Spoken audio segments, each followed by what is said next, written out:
Miriam, thank you so much. Nice to see you again, Warren as well, and as well as a couple new faces. So, as you know, Miriam mentioned, I actually went to University of Kentucky. I actually have a degree in journalism and political science, which plays a role into the first ever real startup that I had. But I'm currently finishing a degree in business law and compliance, and I have about 9 credits left. And if anybody's been in law school, you know it's hectic, but it's a lot of fun if you like to read and learn new things as well. So as you can see here, this is me when I was a baby. I had no facial hair at this time, which is hilarious to me. Over on this company is actually Inside Circle. So I actually started Inside Circle or a variation of it in high school.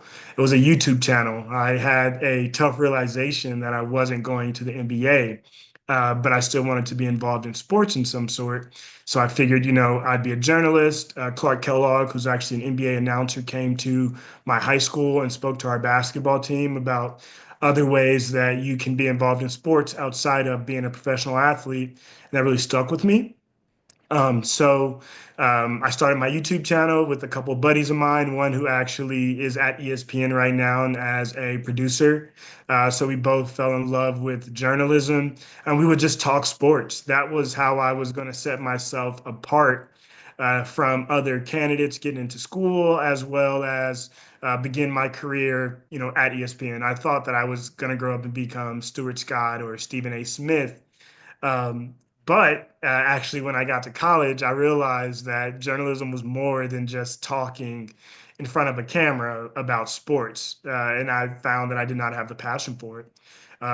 As well, excuse me, one of my professors actually brought in a speaker. And this person mentioned that when you graduate with a journalism degree, you're going to make around 30,000 a year for about 7 to 8 years before you really get your big break. And that made no sense to me. I said, no, the hell I'm not. So I sat down and I started doing a little research, and I quickly found that athletes were going to start creating content. Gilbert Arenas, actually, who has a podcast now called Gil's Arena, he was one of the first athletes that I found that was starting to do this. So I wanted to create a company that helped athletes create content overall. And this pitch competition, I believe we got third place or something, but I learned a lot. I remember actually pitching, Warren and Merriam and just sounding like a crazy person talking about this idea, but they, took a chance on me and it had a lasting impact. Overall, I found out that I loved entrepreneurship. This company failed for a lot of reasons. First of all, I just had no clue what I was doing at all, which was probably the biggest reason. But also, I wasn't a good leader at that time as well. So I was able to take some of those lessons and I actually put it into my next thing, which was a variation of Inside Circle. And it was actually Acumen was the name of the company. And this goal was still around sports content, but it was mostly software. The goal was to create a platform that allowed athletes content to live and give sports fans the ability to purchase that content. So this was around the Patreon era. The creator economy actually was not a term yet. When we started this, but maybe a year or two later, creator economy started seeing it everywhere. NIL started to kick off. So we were actually a little early with the concept. And I actually, started working with a lot of pro athletes. I would say most notably Floyd Mayweather, a bunch of NFL players, a couple NBA players as well, are during this time. But we couldn't get the company off the ground there for multiple reasons. I couldn't really express the concept in a way to where investors understood it, which is a lesson that I learned. But additionally, a lot of athletes weren't sure that the future of content was going to be athletes creating content. We actually had a few athletes that we had personal relationships with us saying they didn't want a camera following them around. They probably wouldn't do that. Fast forward however many years later, every athlete has a podcast or is a content creator as well. So maybe we were a little too early, or maybe again, it was just a lack of understanding on how to run the business. But nonetheless, it led me to my next business. the biggest lesson I learned there was, you fail forward. It was hard shutting the doors on Acumen, specifically because I put 4, maybe 5 years into trying to make this a real company. And we ended up pivoting and started doing consulting with pro athletes, which led to some of the, athletes we worked with in the past. So as that company began to fade away, I actually joined a company called Grind. It's an oral care company, but I met them via an NFL player that I was currently working with, doing some consulting with. His name is Marcus Ogden, brother of Hall of Famer Jonathan Ogden. He was a Tennessee Titan, but he just said, "Hey, you have to meet this guy, Roger." He's the CEO of an oral care company, and I knew nothing about product business as well as nothing about toothpaste. But I said, "Okay, sure." I met Roger and he was extremely passionate about toothpaste. He began to explain overall his vision for the company, what set him apart from like a Crest or a Colgate or a Hello overall. And he actually had patent ingredients in toothpaste. So he used hydroxyapatite and theobromine, and I had no clue what those were at the time. But I know now they're actually, natural ingredients of what your teeth are made out of. And they are used in other countries like Japan, well, specifically hydroxyapatite. Grind was the first company to mix hydroxyapatite and theobromine, and so we put a patent on it. And it was a charcoal activated toothpaste. At the time, 25% of profits were going to homeless veterans. There was a mission behind it, and as I saw the market, I realized if we were able to get a core audience to purchase this toothpaste consistently, we can make serious money. So maybe a year after joining, I brought on an NBA player to the team to help promote the company overall, and we actually got into Walmart, which is the world's largest retailer, and it's typically the hardest retailer to get into. But we got into Walmart first. So Walmart started us out in 50 states with only a couple hundred stores as a test. But I'm happy to say that, was it 3 years later, we're actually in over 1,000 stores now, right over 1,000 stores in all 50 states still. Now in Meyer, as of this year in Target, as well as other smaller retailers as well. Grind is actually raising a $32 million round, but I'm actually going to be selling majority of my equity at Grind and going to be focusing on Counter. So I'm in the process of exiting Grind as they're raising this round, just because it made the most sense. So that's kind of been my entrepreneurial journey up to this point. I've done other things, just consulted with different startups, helped my family's restaurant scale from just a restaurant to multiple food trucks, join a food truck coalition. But those are kind of the main businesses to this point that I started. And now I'm working on Counter, and I'll tell you guys a little bit more about Counter in a second. So, the different lessons that I've learned, and I put here entrepreneurship isn't fun. So I want to restate it is fun, but it isn't made only to be fun or to be cute. You have to be passionate to be an entrepreneur. What's the statistic? Over 90% of businesses fail. And I failed more times than I've succeeded for sure. I've had a lot of ideas that never even made it outside of my office or outside of a phone call or a couple of weeks. But what you have to realize that if you want to be an entrepreneur is that this is something that you have to be willing to stick with, that it is extremely hard overall. But when you are passionate about something, you believe in what you're doing, then it's going to be a lot easier for you to push forward during those hard times. It's not a fad. What I like to ask people is, could you live without starting a business, or is it a hobby? And it's okay if it is. It's okay to have a side business as a hobby. But me personally, I couldn't live without entrepreneurship. I actually had, at the time of building Grind, a six-figure job in corporate America with a company by the name of Smartsheet, the best place I've ever worked. I loved the job. I loved the people there. I made good money as well, but I wasn't happy. I wasn't happy because I knew it wasn't something that I was passionate about, and that's also how I knew it wasn't just about the money.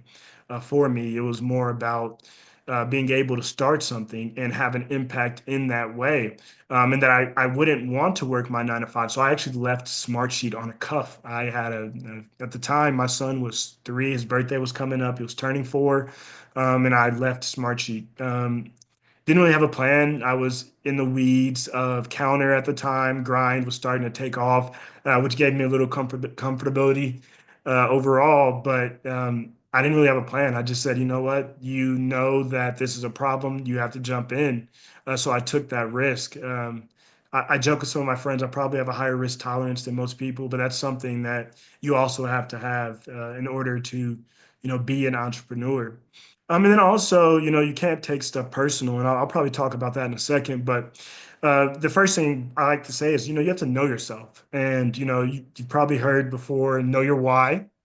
But also outside of your why, like why you're starting the business, know yourself. Know it that is this something that, again, leading back to the last point, that you could or couldn't live without being an entrepreneur and starting a business, but also be yourself. In order to be yourself, you have to know who you are. And I say that because something that I've seen a lot as people trying to imitate other founders. They want to be the next, Steve Jobs, Bezos, and these people obviously are the creme de la creme. These are the top, but you see people wanting to imitate them instead of imitating the future version of themselves. So that's one thing I write down. I actually have it on a post-it note. Don't imitate other founders. Be yourself. And then also trust yourself. So one thing I know is your product and your industry better, even better than VCs who, when you're starting up an entrepreneur, you think that they know everything, but after a couple of years, I realized that they don't know. I'm not going to say a name, but I remember pitching a VC maybe about a year ago, and at the time, we weren't that far, so I wasn't expecting an investment. I was really more expecting to get feedback. But they asked me a question. They said, "Hey, how common is disability?" And this VC was actually in the insurance industry, not just insurtech. They were an insurance company. And I was just puzzled that they didn't know that it was common. The most common form of disability is actually pregnancy. The average mother only gets to take 10 days of leave just because that's all they can afford to take. But they also asked me, they said, "Hey, when you're a mother and you're on disability, don't you just get paid?" And it's not that simple. There's an elimination period. So I say all that to say, just, trust yourself. You know your product better than anyone else. You know your idea. You know why you're building it. Overall, and leading to the kind of VC thing, we've been able to secure 2 term sheets and something else that I really can't talk about as of right now, but something else exciting that we'll be announcing very soon. But you have to, it's a numbers game. You have to pitch a bunch of investors and you have to hear no a bunch of times, not just from investors, but also from potential customers and potential partners. They're going to tell you no, go back to the drawing board. The statistic is actually takes about 4 sales calls to hear a yes. You'll hear no 4 times before you hear a yes from a customer. So just remember, it's a numbers game. Hearing no one time isn't failing. It's actually just giving you an opportunity to validate your idea or your concept or your business even more. So I'll make this pretty quick, but just to tell you a little bit about my story, I actually lost the ability to walk in 2021, late 2020, 2021. Was completely unprepared for taking leave. The process was stressful. There wasn't a lot of guidance, which led to me actually having a 75-day delay. And the average elimination period for disability leave is actually 30 to 90 days for short term and 6 months for long term disability. One of our partners, Mass Mutual, the second largest disability company in the US, they actually have an average elimination period of 110 days. So this, led me to realize that most people aren't prepared for emergencies. I actually did something that, Miriam and Warren probably won't be surprised about, but it kind of depicts me a lot. I took a day off of work and I drove around Austin, Texas, where I'm at, and I went to businesses and I literally just walked in cold and asked people like, "Hey, have you experienced this? Would you purchase this?" Just doing market research in an old-fashioned way.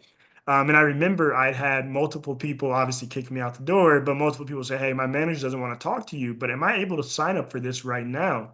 So that to me was validation that people wanted this.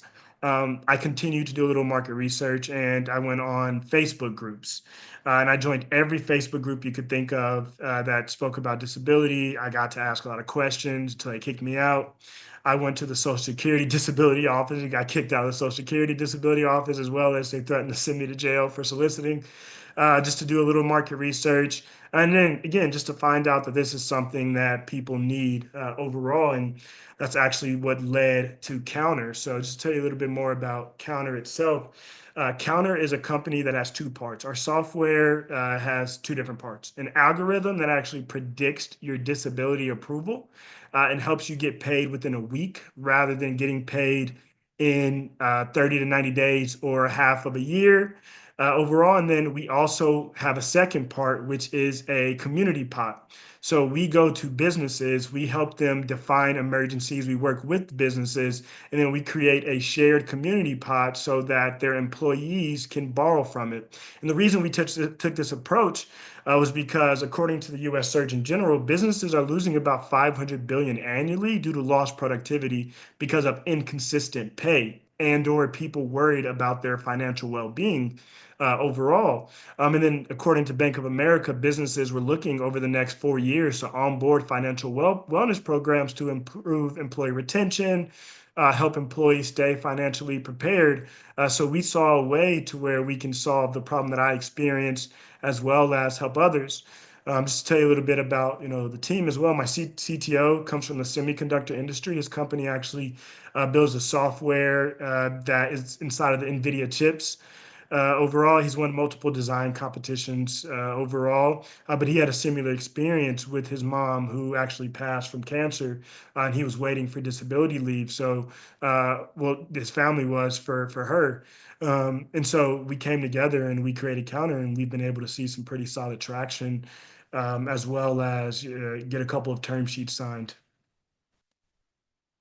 So just to talk a little bit about our traction, so we do have partnerships with Mass Mutual to expand our offerings. Their executive vice president, Christopher Bream, is actually an advisor for the company. We also have a partnership with Northwestern Mutual, the number one disability provider, to create a combined policy that sells both of our products. We also have a partnership with JustWorks. They are the largest SMB and mid-market PEO. A PEO is an organization that purchases benefits on behalf of businesses overall. So we're primarily selling through brokers right now. If I was to walk up to somebody on the street or call a business, it's actually a lot harder to get them to purchase, just because no one wants to talk about insurance than to go through a broker overall. And these businesses are actively looking for benefits when they're contacting their broker. So that's why we decided to go this route with our go-to-market strategy. But also, insurance companies are actually loving this concept. It's another product that they get to sell. So when they sell their disability policy, they'll say, "Hey, here's your disability policy. It's a 110-day elimination period, but if you purchase Counter, we actually can get that down to where your employees can get paid within a week overall." So that's kind of our approach. These partnerships have afforded us a large pipeline of potential customers and projected revenue. So we're actually going live. The platform itself, we have testers on it, about $8,000 worth of pre-sale revenue, just people testing the product out. But we're going live, allowing our partners to sell as of late last month, actually. So into February. They're projecting about 4 million in revenue based off of the users. We're working on a deal with Northwestern Mutual right now to service IGA. They're the International Grooms Association, not grooms as in weddings, but grooms as in the people who take care of the horses for like the Olympics overall. So, fun fact, 60% of equestrians don't have any type of insurance and need disability insurance. We're basically providing Northwestern Mutual service as well as counters also through Counter to IGA. We just sent our final proposal over to their president. And then most recently, we've actually met with a company that's based in Kentucky called USA Cares. They're a nonprofit that supports veterans with bills while waiting for disability checks. They are deploying a lot of capital here in Texas. So me and the CEO, we're just talking through ideas about ways they can deploy capital here in Texas and some venture philanthropy ideas as well, and how we can get counter involved to help them out. And we're also doing a wellness week in New Jersey. So we're partnered and we're working with, not partnered with the New Jersey Economic Development Authority, but also the commissioner of Newark, the two biggest event spaces, the individuals who put on Newark Tech Week to put on a wellness week from July 28th to August 3rd. We're really excited about this. Each day is going to have their own theme. It's obviously a way to where we can capture leads, but it's another way to where we can put our mission out of just people being healthy and being prepared for emergencies overall. So what is next? I'm actually speaking at the House of Representatives. So I got in contact, just hustling with somebody named Penny Morales Shaw. She's a state representative here in Texas. They asked me to actually speak on behalf of an FMLA bill that they're looking to pass for Texas, which is basically just going to help individuals when they have to take family or medical leave for an emergency. So I'm super excited about that. As I mentioned, we have a workplace wellness event coming up. Overall, it's going to be a multi-day wellness week. I'm going to get some information to you guys, Warren and Miriam, on Friday. We'll have each day solidified as well as some of our speakers solidified. But I'll get some information for you to share as well. But we're partnering with the two largest event spaces, as I mentioned, City Commissioner. I know we're going to have a health and wellness day, a social wellness day on Saturday, which is the second. That's going to be the day of the actual conference where our keynote speakers, and we'll have breakout rooms as well. And yeah, as I mentioned, I'm entering my first exit with an oral care company, Grind Oral Care. Overall, I'm super excited about that. It's bittersweet because I love Roger, I love the Grind team, but I need to be able to put all of my energy towards counter, specifically as we take this next step with going live, and making sure our investors are happy, and that I can take this business to the next level. I'm super excited about it. And yeah, that's kind of the presentation. Would love to open the floor up to any questions that you may have.